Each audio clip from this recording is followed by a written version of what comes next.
E aí, seus capitalistas malvadões? Gabriel Pelissaro na área, bora para mais um vídeo. Esse vídeo, até um tanto quanto otimista, vai ser uma análise que a gente vai falar de Evergrande novamente, porque o mercado está derretendo. Hoje, feriadão na China, mas o bicho está pegando. Vamos falar também sobre cripto, sobre Bitcoin, como é que fica o mercado. Será que a gente vai ter ainda a segunda pernada ou não? Vou traçar aqui alguns pontos de resistência para vocês. Vou falar também sobre balanceamento e gerenciamento de risco, que é muito importante nesse momento, onde cada vez mais fica mais arriscado estar posicionado em mercados de renda variável. Como eu falei ontem, inclusive, muita gente, ficou me chamando de profeta do apocalipse e tal, e hoje o mercado derretendo, né? Então, galera, nesses momentos de euforia e tal, eu vou falar a minha opinião sim, tá? Muitas vezes vai desagradar quem tá otimista, quem tá eufórico, mas é isso. Eu acho que agora é o momento de você ter uma carteira antifrágil, de você tá tranquilo, né, e não tá 100% exposto em renda variável malucão, né? Então muita gente acaba falando, profeta do apocalipse, não sei o que lá. Pois é, o mercado tá derretendo, e se você tem caixa, você pode aproveitar essas oportunidades aí, beleza? A gente vai discorrer mais sobre isso. Então nesse último vídeo falei que os dois maiores riscos do mercado agora é justamente esse problema da taxa de juros, que tá no colo do Fed, né? E também dessa questão da Evergrande. Evergrande, que é uma incorporadora imobiliária chinesa, que vem derretendo aí já nos últimos 6 meses, né? Inclusive já fiz alguns vídeos semanas atrás falando disso. E isso aqui não é uma grande novidade. Então eu acredito que isso aqui não levaria a um crash. Por quê? Porque os investidores, as pessoas já estavam esperando por isso aqui. E geralmente um crash, como 2008, 2001, 97, mas ele geralmente não é esperado. Então eu acredito que, pelo menos esperado pela grande mídia, pela grande maioria das pessoas. Então eu acredito, Eu acredito que isso aqui é só um susto se o governo chinês tomar as devidas providências, afinal eles que criaram essa bolha imobiliária através da expansão e tudo mais, né? Então eu acredito que os caras vão segurar as pontas. Por quê? Porque o medo da galera do mercado é o seguinte: a Evergrande pode fazer com que o que aconteceu no subprime se repita. Como assim, Gabriel? Subprime foi a bolha imobiliária americana. E agora nós podemos estar vendo aí o estouro da bolha imobiliária chinesa. A grande questão é que essa única incorporadora, só ela, tem 300 bilhões de dólares em dívida. Boa parte dessa dívida é dívida com bancos, inclusive grandes fundos investiam na Evergrande, e ela tem dívida com grandes bancos. E o medo do mercado é que ela quebre, eu acredito que ela vai quebrar, tá? O grande medo do mercado é que ela quebre e leve alguns bancos juntos, fazendo lá com um movimento parecido com o que aconteceu nos Estados Unidos, que acabou com a quebra do Lehman Brothers, tá? Então é esse que é o medo do mercado nesse momento. Eu acredito que o mercado também está fazendo uma pressão para o Fed na quarta-feira não reduzir os juros, tá? O mercado tá com bastante medo nesse momento. O S&P tá aqui registrando o Fear and Greed do S&P tá registrando aqui Extreme Fear, tá? Nos 19 pontos.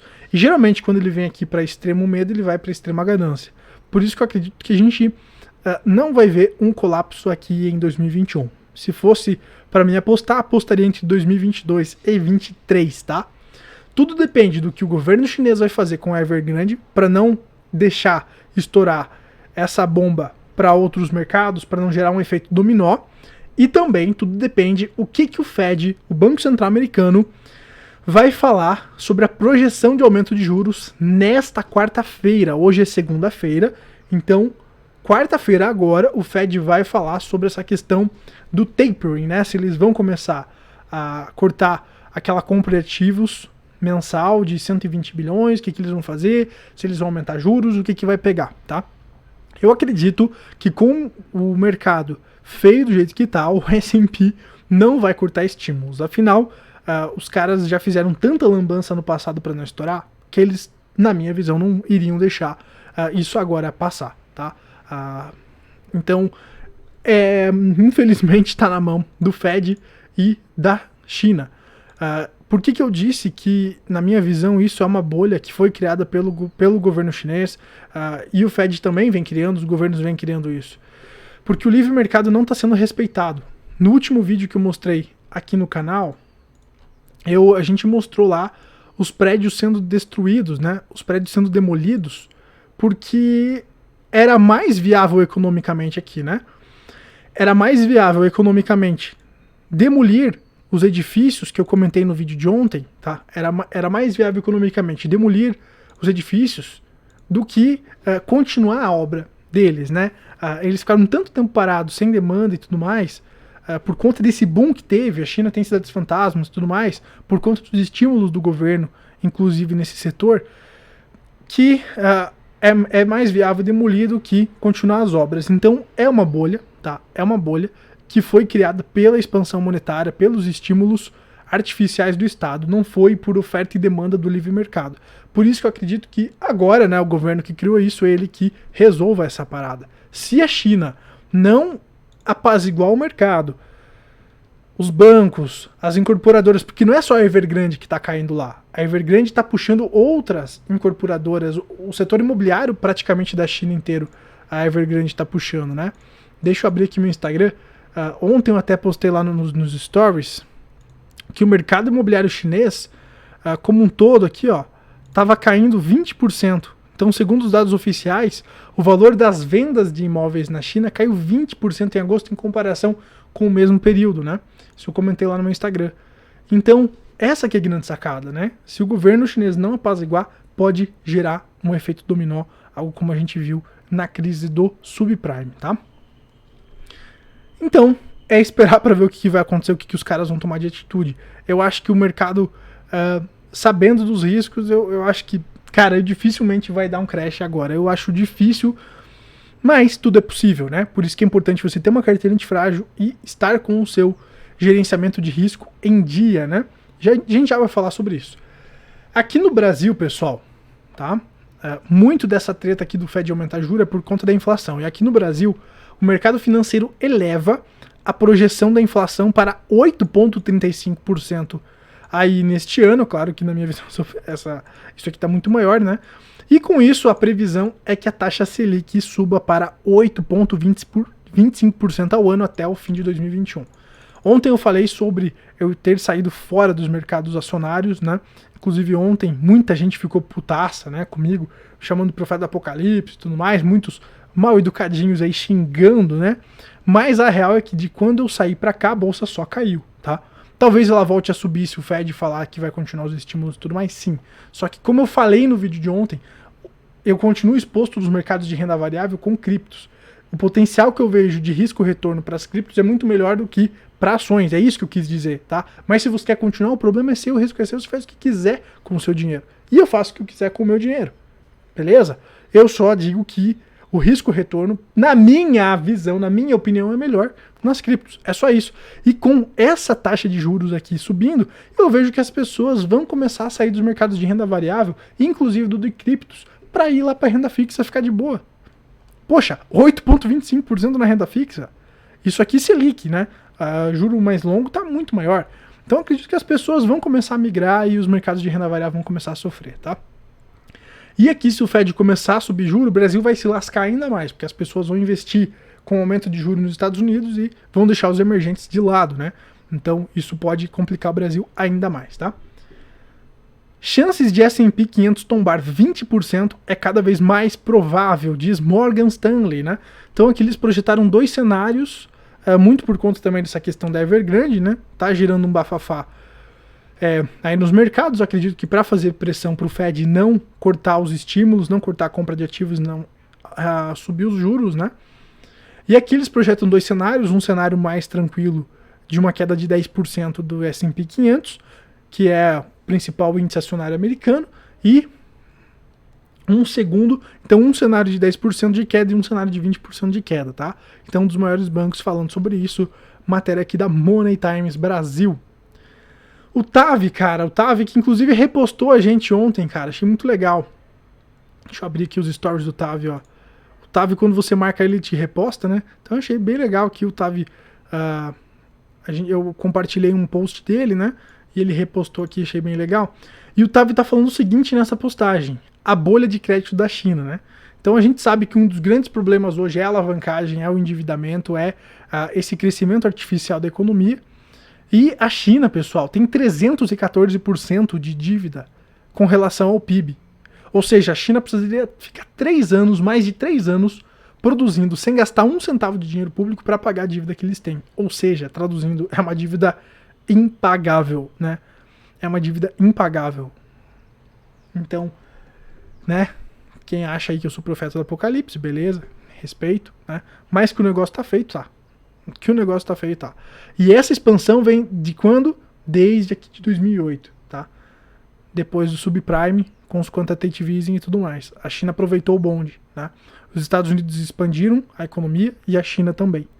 Depois aqui de 2008. Por isso que essa crise que vai estourar agora, esse crash que vai estourar agora, na minha opinião, lá para 2022, 2023, na minha visão, na minha análise, é ainda fruto dessa expansão monetária que vem acontecendo na China, nos Estados Unidos, lá de 2008 para cá, tá? Muito bem. Então, já foi posto aqui os riscos da Evergrande, da bolha econômica da China. Já foi posto também essa questão aqui do Fed, né? E agora a gente vai falar das criptos. Tô com o gráfico aqui do Bitcoin aberto, pessoal. Bitcoin derretendo junto, né? Por isso que eu falei que todos os mercados de renda variável ficam em perigo agora. E o Bitcoin derretendo junto, ele tá tentando segurar aqui nesse suporte dos 43 mil, que foi importante desde agosto, tá? Vem sendo importante, ó, você pode ver que esse suporte vem sendo respeitado, mas está apanhando, né? Depois, qual seria o próximo nível, Gabriel? Se o Bitcoin perder os 43 mil, seria no topo anterior aqui, tá? Seria no topo anterior. Na minha visão aqui, ele viria buscar os 41.500 dólares, tá? Ele viria buscar aqui essa região ele poderia vir até os 41.500 dólares. Então, essa região aqui, deixa eu até marcar aqui, ó. Essa região aqui é extremamente importante para a saúde do Bitcoin. Se o cenário começar a ficar mais feio lá fora, com S&P, Evergrande e tudo mais, o Bitcoin pode vir buscar aqui esse outro suporte, tá? Anterior, na casa dos 37 mil dólares, tá? 37 mil dólares. E se ele perder aqui os 37 mil dólares, aí fica feio. Ele só vai ter um suporte importante lá pelos 31 mil dólares, tá? Por isso que é importante você ter um contingenciamento de risco. Para ele voltar a subir e testar os topos anteriores, a gente tem as resistências aqui na casa dos 48, 47 mil dólares e dos 50 mil dólares, tá, pessoal? Então, o negócio começa a ficar feio aqui para o Bitcoin, abaixo das médias de 56 períodos e de 200 períodos, né? É complicado, tá? Complicado, mas eu ainda tenho uma fezinha, tá? Que a expansão não vai terminar e a gente vai ver os mercados de renda variável voltando a subir. A gente pode ver uma correção no curto prazo? Sim, tá? Pode haver. E se você tem caixa, pode ser oportunidade de entrada. Eu tenho um caixa gigantesco, mais de 50% do meu patrimônio de investimento está voltado para caixa de oportunidade, tá? Eu já vou falar sobre sobre gerenciamento de risco. Então, o Bitcoin vindo para baixo aqui pode abrir outras oportunidades de compra, inclusive, dependendo do que acontecer nas ações, oportunidades de entrada nas ações para aproveitar. Só que, na minha visão, o Bitcoin tem uma probabilidade de risco-retorno muito melhor, né? Ele tem um risco-retorno muito melhor, beleza? Eu acredito que a gente ainda vai ter uma segunda pernada se os mercados não estourarem, se o S&P não estourar por conta de algum pronunciamento do Fed, o Evergrande e tudo mais. Então, a gente tem muita pimenta no mercado, por isso que eu acho que é cada vez mais arriscado investir em renda variável, mas, né, se você quer correr risco, se você está disposto a correr esse risco, existe, na minha visão, essa possibilidade de alta aqui, de recuperação, lá para outubro, novembro. Por que eu acredito isso? Aqui, você vai perceber que para as criptos, março e setembro, inclusive a gente já falou isso aqui no canal e lá no Instagram, março e setembro são meses historicamente ruins para as criptomoedas, tá? Aqui setembro, vamos pegar aqui um setembro que a gente estava em bull market, né? Não que a gente estava em bear. Eu já falei aqui no canal sobre inverno cripto e também sobre os ciclos do Bitcoin. Assista lá porque você vai entender a importância do halving e tudo mais nos ciclos para você enriquecer com esses ciclos, tá? Então aqui em 2017 a gente estava em bull market, E você pode ver que em setembro, tá, ó, agosto, alta de 65%, setembro, queda de 7,4%, 7,44%, tá?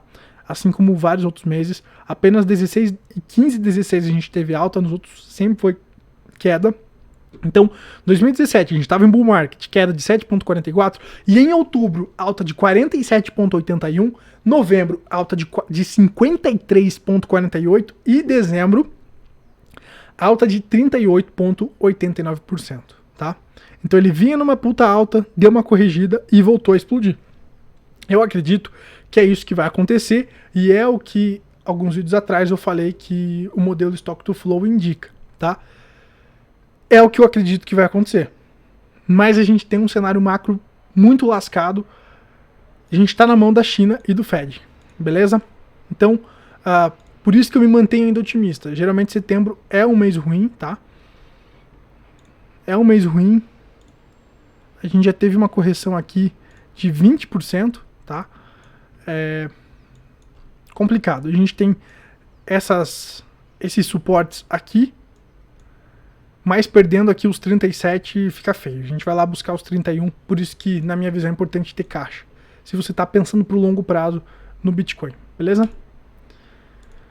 Agora eu vou rodar um pedacinho desse vídeo aqui, pessoal, onde eu falo, tá? É um vídeo que é um aulão que eu fiz lá em maio, né, desse ano. Então quem assistiu isso aí tá tranquilo, porque tá aproveitando, né, as oportunidades, tá com o patrimônio não 100% em cripto, não 100% em ações, então tá dormindo tranquilo como eu, né?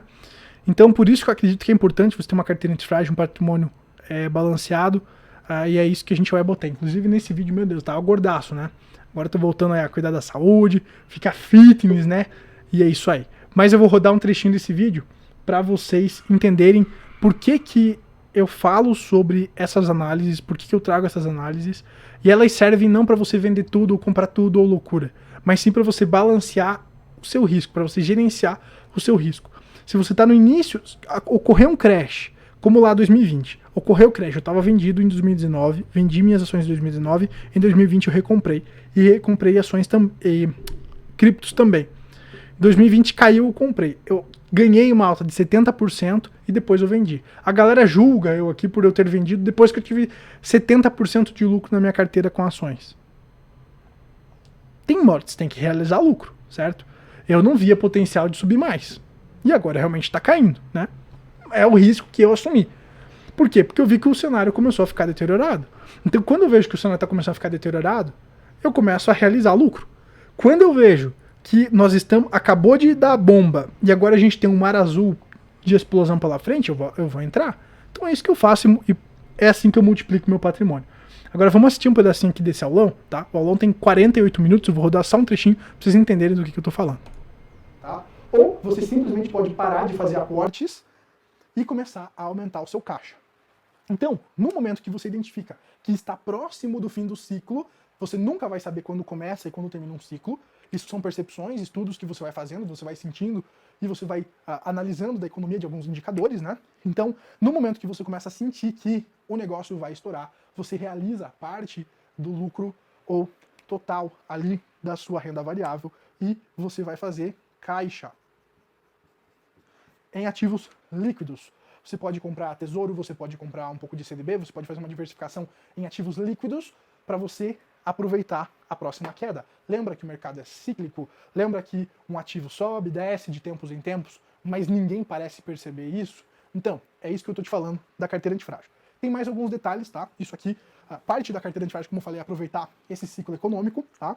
Então, quando você percebe que vai acontecer uma grande oportunidade, uma Black Friday, de você comprar os mesmos ativos que você tinha e gostava mais baratos, você pode realizar uma parte ou total, depende aí do teu jogo, né? E você pode começar a comprar ouro, prata, você pode começar a colocar um pouquinho em opções, um pouquinho em criptos, tá? E aí, pessoal, é que mora o grande segredo, tá? Aí, quando acontece aqui, você vai ficar tranquilo, você vai estar afiando o machado, todo mundo tá na festa, falando que tá fazendo um monte de grana, e vai chegar um momento que algum grande fundo, que alguém vai despejar a merda no ventilador, a bolha vai estourar. E aí, esses ativos vão cair tá? Esses ativos vão cair e você vai comprar de novo e vai repetir isso infinitamente, como aconteceu agora em março. Eu, por exemplo, em 2019 vendi as minhas ações, em março, agora com o Covid, ali, comprei de volta, fiz ali cerca de 70% com a minha carteira de ações, agora eu realizei, porque eu acredito que é o momento de eu fazer caixa. Então, quando eu identifico que o momento é de expansão, eu compro ativos de renda variável para multiplicar meu patrimônio. Quando eu identifico que o momento é de contração, que nós estamos próximos de um crash, aí eu aumento o meu caixa para recomprar as ações, as empresas lá que eu quero mais baratas. Isso. Então, pessoal, só um trechinho aí para vocês entenderem, tá? Que a gente já vem falando sobre isso, a importância de ter uma carteira de frágil balanceamento. O caixa de oportunidade é muito importante, tá? E lembrando que não confunda o caixa de oportunidade com a sua reserva de emergência. É importante você também ter uma reserva de emergência que é separada dos seus investimentos. Por quê? Porque às vezes você tá com o teu dinheiro lá investido e dá algum imprevisto na sua vida pessoal. Você não vai mexer nos seus investimentos. Você pega daquela reserva de emergência para gastos pessoais, né? Se vocês quiserem saber mais sobre isso, deixa aqui nos comentários que eu gravo mais vídeos sobre isso, beleza? Eu quero saber o que vocês querem saber aí e como que eu posso ajudar vocês, tá? Então, cara, eu sei que tem muitos influenciadores que dizem, não, bota tudo 100% em cripto e foda-se e tal. Cara, não é o meu jeito de investir. O meu jeito de investir é o jeito de preservar o patrimônio e multiplicar ao longo do tempo. É claro que as criptos, elas servem para acelerar a valorização desse meu patrimônio. As ações servem para acelerar. As criptos, cara, aceleram muito mais do que as ações. As opções servem para me proteger das quedas, né? E o caixa para mim aproveitar essas quedas, a Black Friday, para comprar o que eu já queria comprar mais barato. Então, essa que é a jogada. Quando eu vejo que está começando a azedar, né? Quando eu vejo que o mercado está começando a ficar feio, eu vou lá e vendo o que eu vejo que não tem potencial de bom retorno. É simples assim. E depois eu recompro mais barato, né? Mas aí você vai assumir risco, às vezes você vai perder um pouco de valorização, só que você está se preservando de uma grande correção, como aconteceu em 2020, né?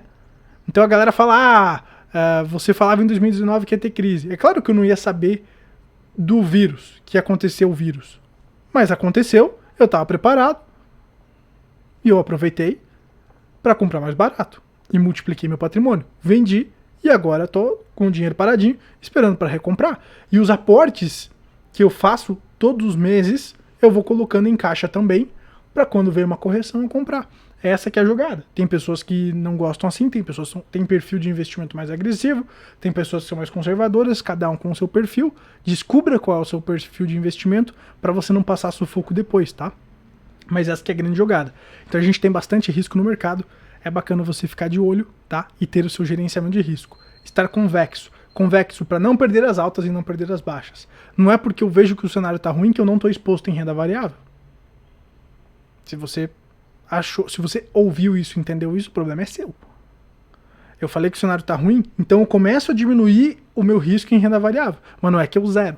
Eu diminuo o meu risco em renda variável. Essa que é a jogada. Quando eu vejo que o cenário deu a bomba e vai começar a expandir, aí eu começo a correr mais risco. É só isso. É muito simples.